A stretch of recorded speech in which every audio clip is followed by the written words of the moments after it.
नमस्कार। कभी सोचा है कि एक अकेली कोशिका मतलब सिर्फ एक सेल कैसे पूरा का पूरा शरीर बना देती है? आज हम सेल डिवीजन यानी कोशिका विभाजन की इसी कमाल की दुनिया में उतरने वाले हैं। असल में ये सवाल सीधे जिंदगी के सबसे बुनियादी पहलुओं से जुड़े हैं। सोचिए, एक सेल से खरबों सेल्स वाला शरीर बनना या त्वचा पर लगी एक छोटी सी चोट का अपने आप भर जाना, इन दोनों का जवाब एक ही प्रोसेस में छिपा है, और वो है सेल डिवीजन। ठीक है, तो चलिए अब इसमें थोड़ा और गहराई से उतरते हैं। दरअसल हर सेल के पास कुछ बुनियादी काम होते हैं। कह सकते हैं कि एक तरह की टू डू लिस्ट होती है, जिसे पूरा करने के लिए उसे डिवाइड होना ही पड़ता है। देखिए, सेल डिवीजन सिर्फ एक काम नहीं है, यही वो प्रोसेस है जिससे कोई जीव बढ़ता है, अपने टूटे फूटे हिस्सों की मरम्मत करता है और अपनी नस्ल को आगे बढ़ाता है। ये जिंदगी के चलते रहने का सबसे जरूरी आधार है। और इन जरूरी कामों को करने के लिए ना सेल के पास दो अलग अलग तरीके हैं। एक है माइटोसिस, जो शरीर की कोशिकाओं की हूबहू नकल बनाता है, और दूसरा है मियोसिस, जो प्रजनन के लिए जेनेटिक तौर पर बिल्कुल यूनिक यानी अनोखी कोशिकाएं तैयार करता है। तो ये हैं हमारी आज की कहानी के दो मुख्य किरदार। चलिए पहले माइटोसिस को समझते हैं।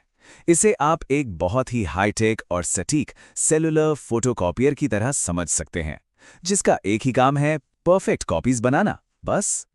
तो सबसे जरूरी बात यह है कि माइटोसिस हमारे शरीर की आम कोशिकाओं में होता है, जिन्हें सोमैटिक सेल्स कहते हैं, जैसे हमारी त्वचा या मसल्स की कोशिकाएं। इसका बस एक ही मकसद है, ये पक्का करना कि हर नई बनने वाली कोशिका में जेनेटिक जानकारी का पूरा सेट हो, ताकि कोई भी जरूरी जानकारी जरा सी भी गुम ना हो। और ये पूरी प्रक्रिया ना एक घड़ी की तरह बिल्कुल सटीक चरणों में होती है। प्रोफेज में तैयारी शुरू होती है, मेटाफेज में सब कुछ एकदम बीच में लाइन अप हो जाता है, एनाफेज में जेनेटिक मटेरियल का बंटवारा होता है, और फिर टेलोफेज में दो नई कोशिकाओं की नींव रख दी जाती है, एकदम परफेक्ट। और आखिर में नतीजा क्या होता है? दो ऐसी कोशिकाएं जो अपनी पेरेंट सेल की एकदम हूबहू नकल होती हैं। यही वजह है कि जब हमारी त्वचा पर चोट लगती है और वो ठीक होती है, तो नई त्वचा पुरानी जैसी ही दिखती है।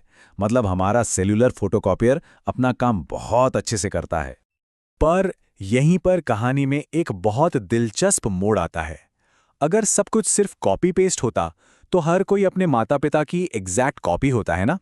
तो फिर ये जेनेटिक वेरिएशन मतलब आनुवांशिक विविधता ये कहां से आती है? इस सवाल का जवाब माइटोसिस के पास बिल्कुल नहीं है। इस सवाल के जवाब के लिए हमें अपनी कहानी के दूसरे किरदार यानी मियोसिस की तरफ देखना होगा। ये एक ऐसी प्रक्रिया है जो खास तौर पर यौन प्रजनन यानी सेक्सुअल रिप्रोडक्शन के लिए ही बनी है। यहां लक्ष्य कॉपी बनाना नहीं है, बल्कि कुछ नया, कुछ अलग बनाना है, विविधता पैदा करना है। मियोसिस असल में दो बहुत जरूरी काम करता है। पहला, ये क्रोमोसोम की संख्या को ठीक आधा कर देता है, ताकि संतान में माता और पिता दोनों से जेनेटिक जानकारी आ सके। और दूसरा, और शायद सबसे जरूरी काम, ये जेनेटिक विविधता पैदा करता है। अब मियोसिस की सबसे दिलचस्प बात पर आते हैं, क्रॉसिंग ओवर। ये वो कमाल का पल है जब माता पिता से आए क्रोमोसोम एक दूसरे से अपनी जेनेटिक जानकारी की अदला बदली करते हैं। इसे ऐसे समझिए जैसे आप ताश के पत्तों को फेंट रहे हों, ताकि हर बार एक नया कॉम्बिनेशन बने। असल में यही वो चीज है जो हमें एक दूसरे से अलग बनाती है। और ये पूरी प्रक्रिया दो हिस्सों में होती है। मियोसिस 1 में क्रोमोसोम के जोड़े अलग होते हैं और उनकी संख्या आधी रह जाती है। और मियोसिस 2 जो लगभग माइटोसिस जैसा ही है, लेकिन इसका नतीजा बिल्कुल अलग होता है। तो मियोसिस के अंत में हमें एक पेरेंट सेल से मिलती हैं 4 यूनिक कोशिकाएं। ये हैं प्रजनन कोशिकाएं, जिन्हें हम गैमेट्स कहते हैं, जैसे स्पर्म और एग। इनमें से हर एक में जेनेटिक जानकारी का आधा सेट होता है और हर एक अपने आप में बिल्कुल अलग होती है। अच्छा, तो अब जब हम दोनों को समझ चुके हैं, चलिए इन दोनों प्रक्रियाओं को आमने सामने रखकर देखते हैं, ताकि इनके बीच का अंतर बिल्कुल साफ हो जाए। तो देखिए, यहां सब कुछ एकदम साफ है।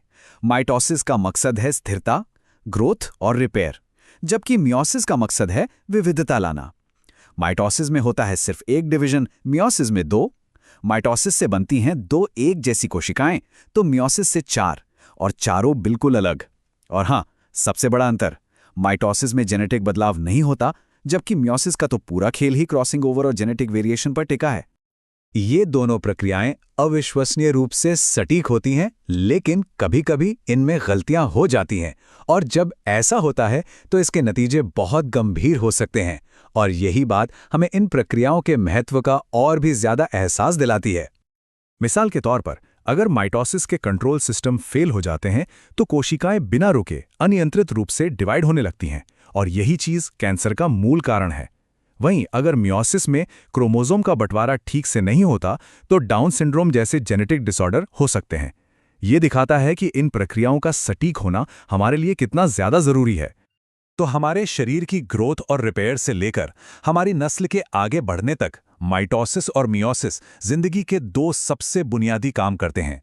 ये एक सूक्ष्म दुनिया में चल रहा एक अविश्वसनीय रूप से व्यवस्थित डांस है और इसकी ये परफेक्शन हमें सोचने पर मजबूर करती है कि जिंदगी को चलाने वाले नियम आखिर कितने सटीक और कितने अद्भुत हैं।